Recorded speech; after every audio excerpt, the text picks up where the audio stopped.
It was the fifth round of the European Championships, and winning this game would land me a score of 5 out of 5 and would most likely secure me a prize. I got a great position, knew the IDs, yet I failed. Because chess doesn't look at what you know, instead it punishes who you are. You see, I'd seen the idea of Rook G4 already. I knew it, because I saw the idea in a game of the Grandmaster Vladimir Hort. Then it happened. I was short-sighted and let it slip away.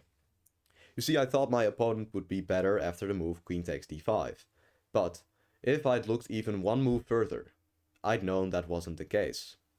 After queen takes d5, the d5 square would become criminally weak and give white a close to winning advantage. I missed this chance, though no crime was committed yet. I again had a great position.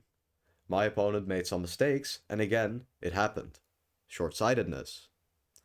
That fear of uncertainty.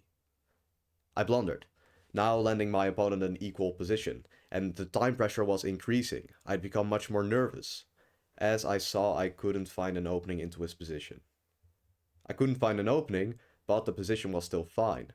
Then, in a moment of hubris, of arrogance, I thought I could win, only to spot the move h5.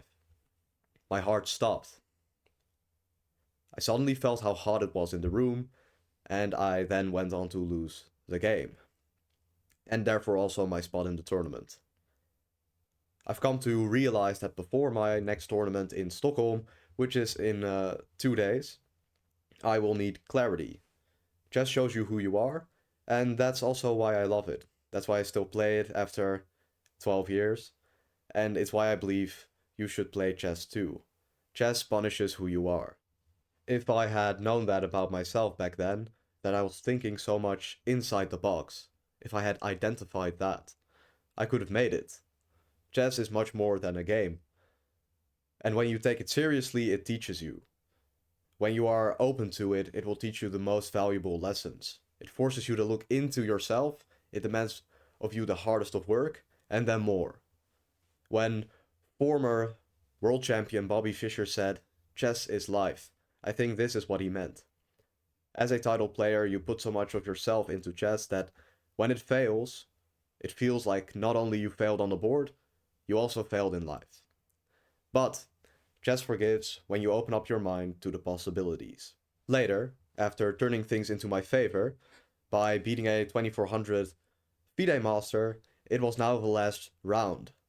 And the stakes were high, and I again made the same mistake.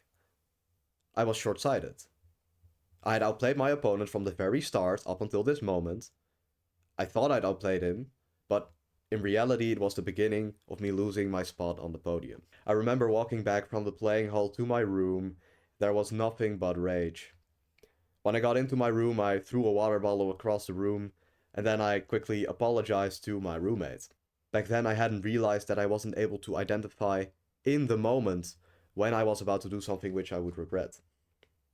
It's that confidence I had which led me to the highest of places, which could quickly turn into arrogance and hubris, which would lead me into the abyss. I now realize this. Bobby Fischer later went on to say that he hates chess, because he knows what chess is all about, he said. Preparation and training. Creativity is later down the list. There may be some truth to his statement, but to me, chess is still life.